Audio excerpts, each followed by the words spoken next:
Assalamualaikum warahmatullahi wabarakatuh.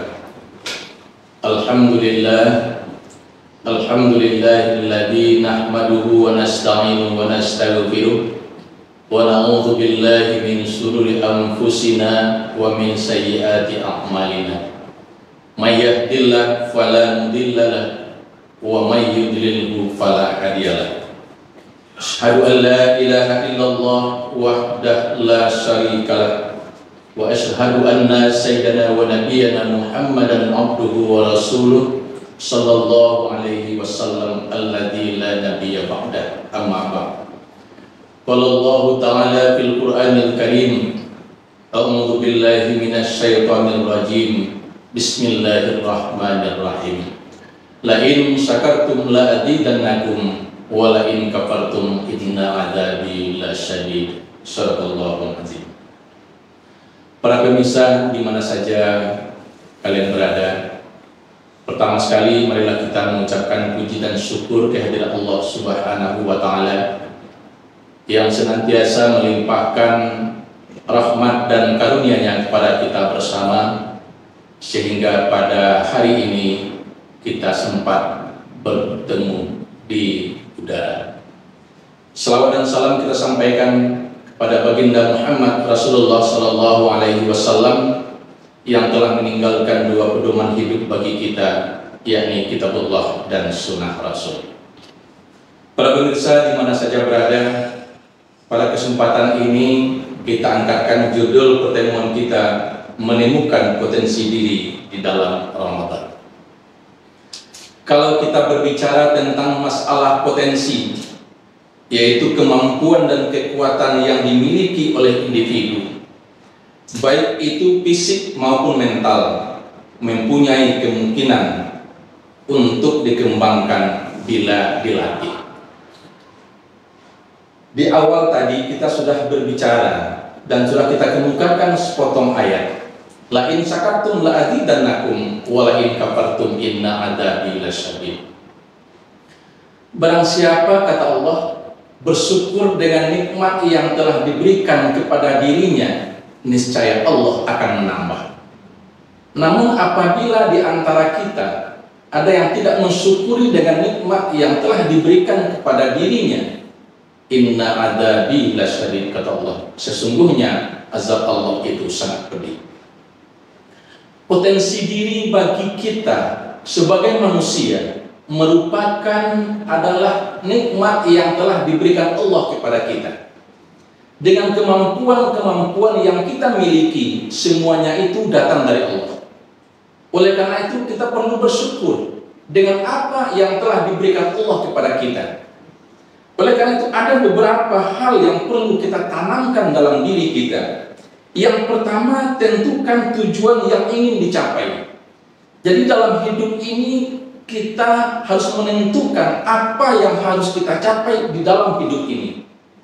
Karena tujuan hidup itu sudah harus kita pahami, bahwasanya kita ini hidup tidaklah selamanya di atas dunia yang fana ini.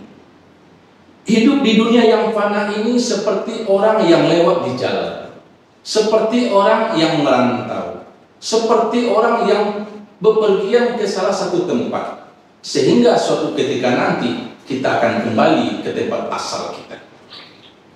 Kalau kita memahami bahwasanya tujuan hidup kita di atas dunia ini hanyalah mencari sesuatu untuk bekal kita menuju hari esok. I'mal li dunyaka ka'annaka ta'isu abada wa'mal li akhirati tamutu ghada. Kata Rasul, beramallah kamu seakan-akan untuk hidup selamanya, atau berbuatlah kamu seakan-akan kamu hidup selamanya. Tetapi tetapi beribadahlah kamu seakan-akan kamu akan mati besok pagi. Jadi oleh karena itu, kita harus memahami bahwa hidup di dunia ini hanya sifatnya sementara. Suatu ketika nanti kita akan kembali ke negeri asal kita, yaitu di surganya Allah Subhanahu wa Ta'ala. Yang kedua, manfaatkan waktu luang untuk melakukan kegiatan. Jadi waktu yang telah diberikan Allah kepada kita manfaatkan dengan sebaik-baiknya. Karena waktu luang itu yang telah diberikan oleh Allah kepada kita, muda kita pergunakan dengan sebaik-baiknya. Sehat kita pergunakan sebaik-baiknya. Hidup kita pergunakan dengan sebaik-baiknya. Oleh karena itu, kita tentunya akan mempersiapkan diri untuk hari esok. Bahwasanya hari esok adalah hari yang kekal dan abadi. Sementara semasa kita di dunia ini sifatnya cuma hanya lewat saja. Para pemirsa, di mana saja Anda berada, oleh karena itu, apapun yang diberikan Allah kepada kita di atas dunia yang fana ini, kita manfaatkan dengan sebaik-baiknya, sehingga kita nanti pada saat kita bertemu dengan Sang Khalik, pada saat kita bertemu dengan Allah Subhanahu wa Ta'ala, kita sudah mempersiapkan diri dengan sebaik-baiknya. Yang berikutnya, jangan takut untuk mencoba hal yang baru. Nah, kalau kita lihat saat ini, banyak hal-hal yang terbaru yang diberikan Allah kepada kita. Allah tidak pernah menyia-nyiakan kita untuk hidup di dunia ini.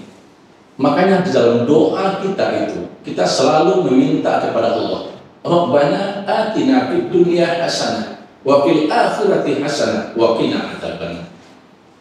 Kita meminta kepada Allah, minta selamat di dunia dan selamat nanti di akhirat. Nah, oleh karena itu, kalau kita berbicara selamat di dunia, tentu apapun yang ada di dunia ini kita kerjakan dengan semaksimal mungkin. Kalau ada hal-hal yang baru, kita kerjakan dengan sebaik-baik mungkin. Walaupun itu semua merupakan sedikit yang diberikan Allah kepada kita, hanya segelintir yang diberikan Allah kepada kita. Oleh karenanya, kita selaku umat manusia perlu kita memperhatikan apa yang telah diberikan Allah ke semua umat manusia yang ada saat ini. Apakah itu merupakan ajaran? Apakah itu merupakan keilmuan yang sedikit diberikan Allah kepada kita?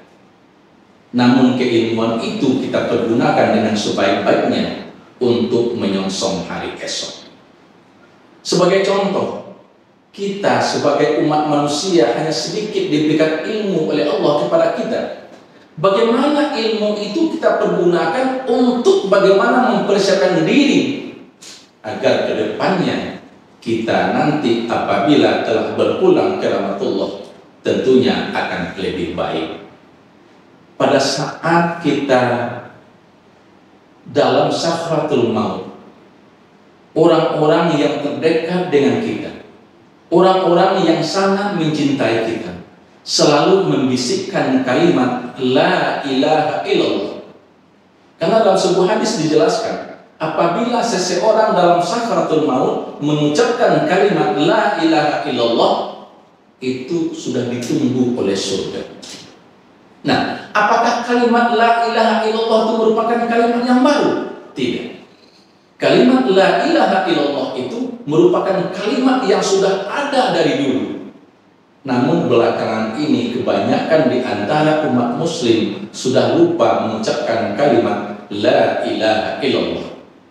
Padahal kalimat La ilaha illallah itu apabila kita biasakan mengucapkannya dari sekarang, niscaya nanti pada suatu ketika apabila kita akan berpisah jasmani dengan rohani, kalimat itu akan muncul dibisikkan oleh keluarga-keluarga kita, oleh handai tolan kita, bahwasanya kita harus mengucapkan kalimat La ilaha illallah, sehingga orang yang meninggalkan dunia yang fana ini akan ditunggu oleh surganya Allah Subhanahu wa Ta'ala. Para pemirsa, di mana saja kita berada, untuk itu bagi kita sebagai umat muslim, kita harus menemukan potensi diri kita di dalam bulan suci Ramadan. Kita perbanyak ibadah di bulan suci Ramadan, karena ibadah yang kita lakukan di bulan suci Ramadan merupakan ibadah yang dilipat gandakan pahalanya oleh Allah Subhanahu wa Ta'ala. Satu kata kita mengucapkan, satu kata kita mengamalkan ibadah di bulan suci Ramadan, semuanya itu dilipat gandakan pahalanya oleh Allah Subhanahu wa Ta'ala. Sebagai contoh, kita baca Al-Quran, satu kalimat saja yang kita uraikan, satu kalimat saja yang kita baca, kita resap di dalam diri kita, niscaya Allah akan melipat gandakan pahalanya untuk kita, untuk yang membacanya. Oleh karena itu, mari kita perbanyak ibadah kita. Mari kita perbanyak melakukan hal-hal yang positif di bulan suci Ramadan, sehingga kita nanti akan benar-benar mendapatkan pahala yang dilipat gandakan oleh Allah Subhanahu wa Ta'ala. Barangkali itulah yang dapat kita sampaikan pada kesempatan ini. Mudah-mudahan bermanfaat bagi kita semua. Banyak maaf, wallahu muwaffiq ila aqwamit thoriq. Wassalamu